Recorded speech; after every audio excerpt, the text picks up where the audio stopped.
क्योंकि आम आदमी तो जा ही नहीं सकता था। पलंग भी इतना कीमती और खूबसूरत था कि आदमी देख के दंग रह जाता था। एक बैठने का अलग बात। रांझा जो था, क्योंकि वो भी सैकड़ों मुरब्बों का मालिक था, उसको कतन ये नहीं पलंग पे आके लेट गया तो उस वक्त रद्द अमल क्या था हीर के खानदान आकर का? सो गया। तो हीर जब सैर कर रही थी, उसके सहेलियों ने बताया भी पलंग पे जो है ना, पता नहीं कौन अजनबी आकर लेट गया। उसने कहा इसकी पिटाई करते, किसकी हिम्मत की हीर के पलंग पे आके लेट गया। तो परी प्लान बनाया कि इसको मारते हैं सहेलियों ने। तो मारने की जब कोशिश की है तो हीर ने कहा कि हमें देख तो लें ये है कौन। उसने चादर उठा कर देखी, उसने कहा तो मेरा रांझा है। पायनियर वर्ल्ड न्यूज़ की वीडियोस देखने के लिए हमारा चैनल सब्सक्राइब करें और बेल आइकन पर क्लिक करें ताकि आपको हमारी हर वीडियो का नोटिफिकेशन मिल सके। शुक्रिया। अस्सलाम वालेकुम नाज़रीन, आपका मेज़बान अली अमजद चौधरी हाजिर खिदमत है और आप देख रहे हैं पायनियर वर्ल्ड न्यूज़। इस वक्त मैं हीर रांझा के मज़ार पे इस वक्त मौजूद हूँ। हीर रांझा के किरदार के हवाले से ये भी कहा जाता है कि ये अफसानवी है, रूहानी है या रोमानवी है। आज हम यही जानने की कोशिश करेंगे कि दरअसल ये किरदार है क्या, अफसानवी है, रूहानी है या फिर रोमानवी है। अस्सलाम वालेकुम जी। वालेकुम सलाम। हीर रांझा के किरदार के हवाले से दो राय अभी तक मौजूद है। कुछ लोग ये कहते हैं कि रोमानवी किरदार है, कुछ कहते हैं कि रूहानी किरदार है, कुछ कहते हैं अफसानवी किरदार है। दरअसल हकीकत है क्या? ये असल ये इनका एक रूहानी किरदार है। माई साहबा शुरू से एक दरवेश घराने में पैदा हुई। दरवेश थी, मतलब जैसे छोटी सी थी ना, 6-7 साल की, तो ऐसा लगता था कि दरवेश जैसे अल्लाह वाली एक वली जैसे पैदा होती है घर में। तो ये जंग की रहायशी हैं। तो नवाब चूचक जो सियाल था ना, इनके वालिद का नाम था। उस टाइम पूरी रियासत के मालिक थे। रियासत कहाँ तक थी ये अल्लाह जानता है, क्योंकि इस वक़्वे को तकरीबन 650 साल गुजर गए। अच्छा, रूहानी आप कह रहे हैं कि रूहानी है, रूहानी का पस मंज़र क्या है? कैसे आप कह सकते हैं कि रूहानी है? वो ऐसे है ना कि जैसे कि ये सैयद जलालुद्दीन बुखारी की बैत हुई, दीनी तालीम हासिल की, वहाँ से कुरान हिफ़्ज़ किया, तो वहाँ से फिर खिलाफत मिली है। इसलिए एक रूहानियत में आ जाती है ना।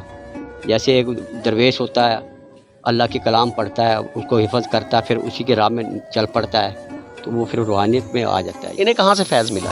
इन्हें फैज़ मिला ये अपना उच्च शरीफ का मज़ार है बहावलपुर वाली साइड पे। वहाँ पे सैयद जलालुद्दीन बुखारी बहुत पाए के बुज़ुर्ग गुजरे हैं।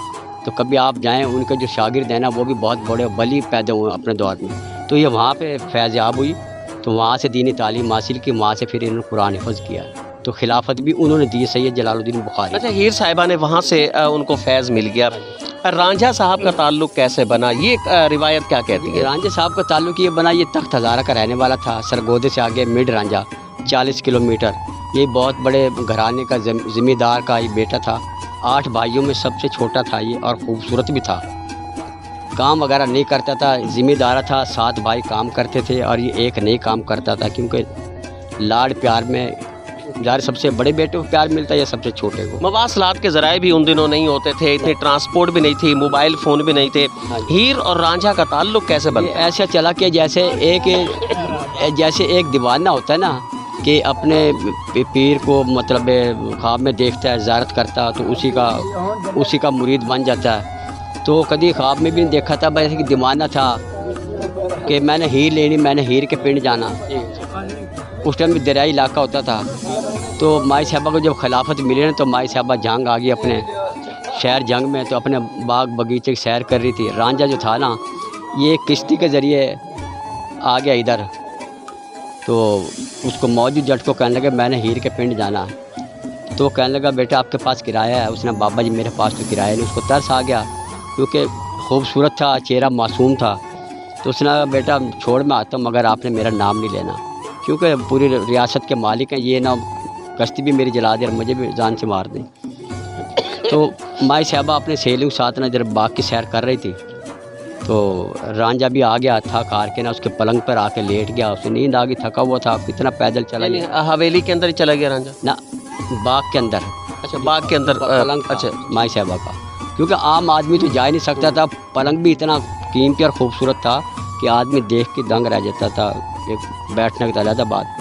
रांझा जो था, क्योंकि वो भी सैकड़ों मुरब्बों का मालिक था, उसको कतन ये नहीं पलंग पे आके लेट गया तो उस वक्त रद्द अमल क्या था हीर के खानदान का? सो गया। तो हीर जब सैर कर रही थी, उसके सहेलियों ने बताया भी पलंग पे जो है ना, पता नहीं कौन अजनबी आकर लेट गया। उसने कहा इसकी पिटाई करते, किसकी हिम्मत की हीर के पलंग पे आके लेट गया। तो परी प्लान बनाया कि इसको मारते हैं सहेलियों ने तो मारने की जो कोशिश की है तो हीर ने कहा कि हमें देख तो लें ये है कौन। उसने चादर उठा कर देखी, उसने कहा ये तो मेरा रांझा है। हीर को कैसे पता लगा कि वो खिलाफत लेके आई थी सैयद जलालुद्दीन बुखारी से। तो उसको देखा, जो हाल था उसका, भूखा प्यासा। अच्छा, रिवायत कुछ ये भी कहती है कि हीर ने कभी सहेलियों से जिक्र किया था कि उसका रांझा आएगा, रांझे की आमद से कबल कभी कोई ऐसी कोई रिवायत है? इससे पहले रिवायत नहीं है, क्योंकि ये छोटी सी उम्र में दीनी तालीम के लिए चली गई, सारा कुछ वहाँ से खिलाफत लेके आई, सहेलियों को से ऐसी बात नहीं की। तो जैसे फिर वो रांझे को अपने घर ले गई, अपने वालिद के पास खाना वगैरह खिलाया, तो अपने वालिद को कहने लगी अबू जी इसका कोई नहीं है, ये सब कुछ छोड़ आया। ये वो क्यों कह रही है कि खिलाफत मिली और अल्लाह ने इतना को नूर उसके दिमाग में उतारा कि वो हर बात जजमेंट कर सकती थी।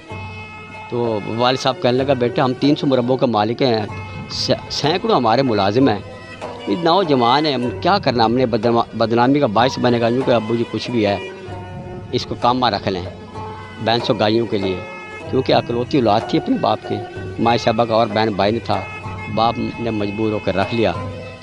10-12 साल गुजरे, भैंसों को चारा चूरा डालता रहा, पट्ठे पुट्ठे भैंसा दूध निकालता रहा। इसके रिश्तेदार और उसके चाचा जो था ना कैदू, उसको अच्छा नहीं समझते थे हीर के। आखिरकार वो अपने भाई को जो था ना कैदू, इसके हीर के वालिद को अक्सर मैंने मारता, भैया ये आदमी ठीक नहीं है, बदनामी का बायस बन रहा। वो रिश्ता तय कर दिया खेड़ों की तरफ, हीर का रंगपुर खेड़े। तो इसको बहुत अफसोस हुआ, भाई ये मेरे लैन नहीं है, मतलब है मैं तो सब कुछ छोड़ आया हूँ, अपना ज़मीन जायदाद छोड़ आया हूँ, माँ छोड़ आया हूँ, भाई बाबे छोड़ आया हूँ। जैसे रिश्ता तय हो, ये 5 पीर का दरबार है इधर निहंग अड्डे पे, शाल शरीफ से आगे जाएं तो उनको जाके पीर साहब को कहा, उस टाइम हयात थे, ज़िंदा थे, कि हमारे लैन नहीं है। मगर वो दौर ऐसे थे कि बच्ची कतन भी अपने बाप से ये नहीं कह सकती थी फैसला तुम्हारा गलत है या नहीं, क्योंकि 650 साल गुजर गए। उसने पीरी मुरीदी की, उसके बाद कासा गले में डाला, मुंदरी कान में डाली रांझे के। हीर ब्याह कर चली गई खेड़ों की तरफ। जैसे रात का पहर हुआ तो खेड़ा क्या देखता है, रात को जब जाता है तो लाल कपड़ों में दुल्हन, ऐसे आंख झपकता तो उसके काले कपड़े, नीले और पीले कपड़े, यानी कि 4-5 उसने कलर चेंज किए कपड़े को। खौफ से भाग गया, क्योंकि अल्लाह ताला ने इम्तिहान जो लेने थे। रांझा भी इधर चला गया अपने कासा लेके, है कोई अल्लाह के नाम के देने वाला। कासा जो है ना ऐसे घुमाया है कोई अल्लाह के खेड़ों की तरफ। सैती जो थी ना इसकी निनान थी हीर की, वो मुराद बड़ों से इश्क करती थी उस दौर में, मगर वो सच्चे वक्त थे। तो उसने कहा लो बाबा जी ये खैरात। कासा जब आगे किया उसने कहा तू है बेमुराद। उसने बाबा जी आप यहाँ के नहीं हैं। उसने बेटा आप मुराद बड़ों से इश्क करती हैं आप? जी बाबा जी, आप मेरी हीर ले अपने घर से लाएँ, मेरी हीर। वो क्यों कहा उसने कि वो भी उधर से गोद लेकर आया था, जोगी बन कर आया था। उसने कहा बेटा तुम्हारा मुराद बहुत में मिल जाएगा, मेरे हीर दे। उसने बाबा जी आप चलें, मैं हीर आपके पीछे भेज रही हूँ। चल पड़ते हैं। एक कबूला शहर में वन का दरख्त होता है, उसके नीचे जब बैठते ना थक हार के, तो खेड़ों में सैकड़ों मुरब्बों के मालिक थे। हलचल मच गई, रांझा हीर ले गया। बादशाह ने गिरफ़्तार कर लिया। जैसे गिरफ़्तार किया, ये कहने लगे हम तो फ़कीर राशक लोग हैं। उसने कहा तुम्हारे जैसे बहुत देखे हमने। जैसे हवालात में बंद करते हैं बस यही दुआ मांगते हैं, जहाँ तुम्हारे तख्त को आग लग जाए। लोग बाहर से निकल के भागते हैं, बादशाह सलामत ये तो फैसला बड़ा गलत किया। क्या हुआ? बाहर निकल के देखो ये वन के दरख्त धुआं निकल रहा, आग निकल रहा, देखा आके। तो खेड़े भी मौके पहुंच गए, उन्हें बाहर निकाला, हवालात से माफ़ी मांगी बादशाह ने। खेड़ों कहने लगे बाप अपने हीर ले जाए। यहाँ का अंजाम कैसे हुआ? अच्छा जी, तो मतलब खेड़े कहते भी ये हम वो नहीं जो ब्याह के लिए हमारे से धोखा हुआ, तो वो छोड़ के चले जाते हैं। फिर बादशाह कहते हैं आपका महल क्यों ना बना दिया जाए, यहाँ पे आप खाएं पिए। उसने कहा हमें तुम्हारे महल से ऐसे ही से हमें क्या लेना। फिर बादशाह ये फैसला करता आखिर भाई क्यों ना इनकी शादी कर दी जाए। इस जगह जब आते हैं तो सियाल जो थे ना इनको पता लगता भाई फिर जोड़ी आके बैठी हुए। ये फिर दुआ मांगते हैं या बारी ताला दिलों को बेहतर आप जानते हैं, अगर इश्क हमारा सच्चा है ना, मोहब्बत पाक है, बारी ताला अपने अमान में जगह दें। ज़मीन खुल गई, दोनों नीचे उतर गए इकट्ठे। माँ साहबा का चादर का पल्लू कुदरती ज़मीन से बाहर रह गया था। उस निशानी फिर कब्र बनाई गई है। फिर सैयद जलालुद्दीन अपना बहलोल लोधी बादशाह का दौर जब आया ना, उसने फिर ये रौज़ा बना। गुफ्तगू आपने सुनी, यहाँ रहने वाले ये साहब जो इस वक्त हीर और रांझा की उस कहानी के बारे में बता रहे थे कि जैसे ये भी कहा जाता है कि ये अफसानवी है, रूहानी है या फिर ये रोमानवी है, ये कौन सी कहानी है। बहरहाल उन्होंने एक इस हवाले से जो दास्तां है उसको बताया भी। ये फ़ैसला अब भी आप पर है कि ये वाकई कहानी अफसानी या रूहानी है या फिर रोमानवी है। अपने मेज़बान अली एम जे चौधरी की इजाज़त दीजिए। अल्लाह।